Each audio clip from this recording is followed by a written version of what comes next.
Si j'avais écouté le procureur, il m'en faudrait moins, car j'ai bien entendu que vous aviez dit pas tant qu'il y a une éthique. Bon, bah créons une éthique et déléguons tout à nos IA.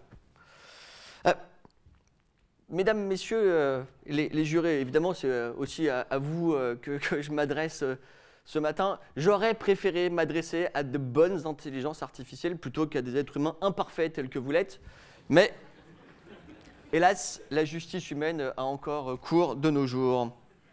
Alors, faut-il tout confier à ces intelligences artificielles? J'espère bien que oui. J'espère bien que oui. Et ce ne sont pas les films de science-fiction que nous avons vus qui vont continuer à nous faire peur plus longtemps. On voit bien que cette espèce de culture mainstream regorge d'exemples ou d'infâmes intelligences artificielles à service une humanité réduite au rang de sous-espèce quand elle n'est pas carrément élevée en batterie pour produire l'énergie réclamée par ses nouveaux maîtres, comme dans Matrix. Alors, le procureur, à sa manière, à la fois plus intellectuelle et plus perverse, choisissait la vie. J'entends Jean-Paul II parler dans Cet homme. A essayer de vous faire peur en vous parlant des risques éthiques et philosophiques que nous serions supposés courir en confiant nos vies à nos IA. Elon Musk, Stephen Hawking, Bill Gates. Bill Gates, quoi? Où sommes-nous? Bill, reviens parmi nous. Justement. Vous font peur en vous alertant sur les dangers des intelligences artificielles. Pourrait-on, un seul instant réfléchir sereinement, sans avoir peur? Pourrait-on cesser d'avoir une grille de lecture idéologique dès lors qu'on parle de technologie? Oui, la peur et l'idéologie, voilà les deux freins qui ont, depuis la nuit des temps, mesdames, messieurs les jurés, empêché l'homme de réaliser son destin, c'est-à-dire s'émanciper, s'affranchir de sa nature de mammifère maladroit, d'homo sapiens diminué. Oui, augmentons-nous.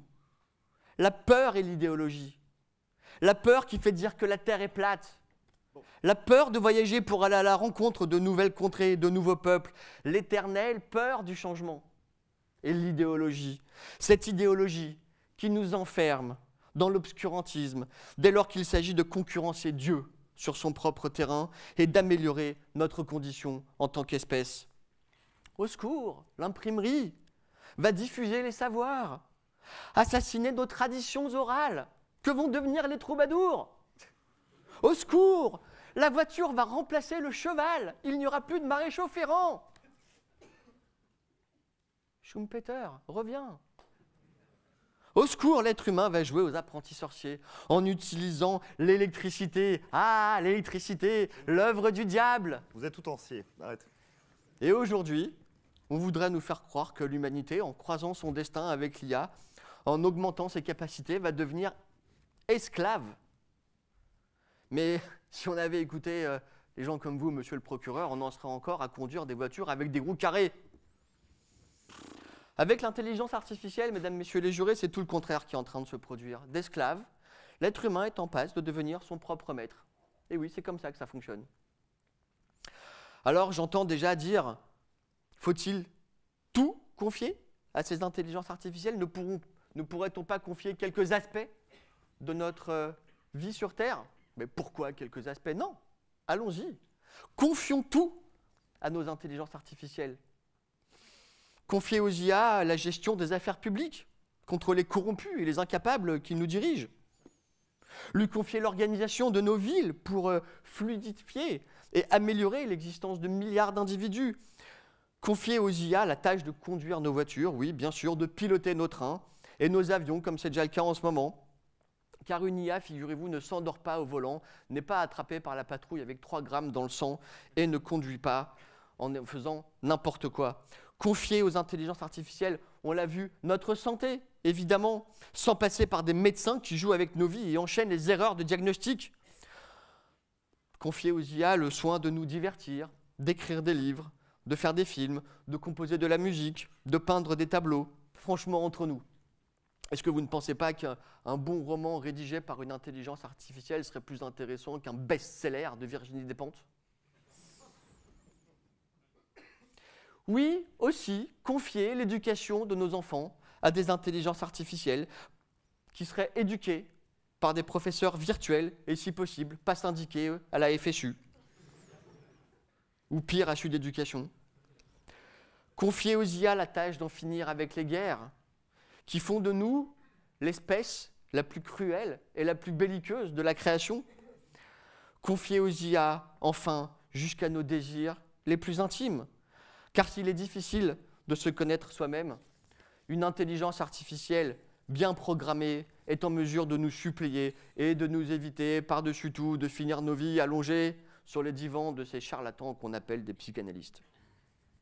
Alors, Madame la Présidente, Monsieur le Procureur, Mesdames, Messieurs les jurés, Mesdames et Messieurs, loin de nous diminuer, l'intelligence artificielle va nous améliorer, va nous aider, va nous libérer. En vérité, elle nous libère déjà.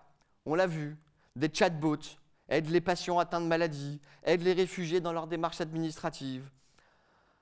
Elles aident à mieux nous soigner, elles nous conseillent des sorties culturelles, elles nous évitent les embouteillages. Et oui, monsieur, désolé, mais elles nous aident à trouver l'âme sœur. Quand ce n'est pas une intelligence elle-même qui pourrait être une âme sœur.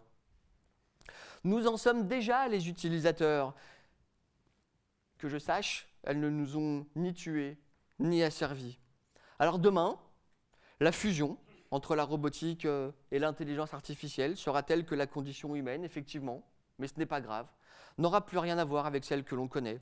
On cohabitera avec une autre espèce, une espèce que nous aurons certes nous-mêmes créée et qui sera à notre propre service. Au lieu de nous asservir les uns les autres et de nous placer les uns les autres en esclavage, nous confierons nos vies à des cerveaux plus puissants, plus efficaces. Le nôtre de cerveau sera libéré des contraintes, prêt enfin, effectivement, à la paresse, qu'appelait de ses voeux Lafargue, que vous, j'imagine, aimez lire, à l'amour, à la vie. Mais il se trouvera toujours des gens pour nous dire que la Terre est plate et qu'il faut freiner le progrès. Mesdames, Messieurs les jurés, n'écoutez pas les marchands de peur et les idéologues. Ne vous laissez plus intoxiquer par ces gens. Ils veulent leur propre bonheur au détriment du vôtre. Et puisqu'on en est aux grandes citations, je ne résisterai pas à la tentation de citer ce jeune homme qui est Michel Serres et qui vient de fêter ses 87 ans et qui nous dit « Entrez, oui, entrez dans le monde ». Moi-même, je me fais passer pour le pape. Entrez dans ce monde. N'ayez pas peur. Et à la question, doit-on tout déléguer aux intelligences artificielles? N'hésitez pas à répondre par un grand oui.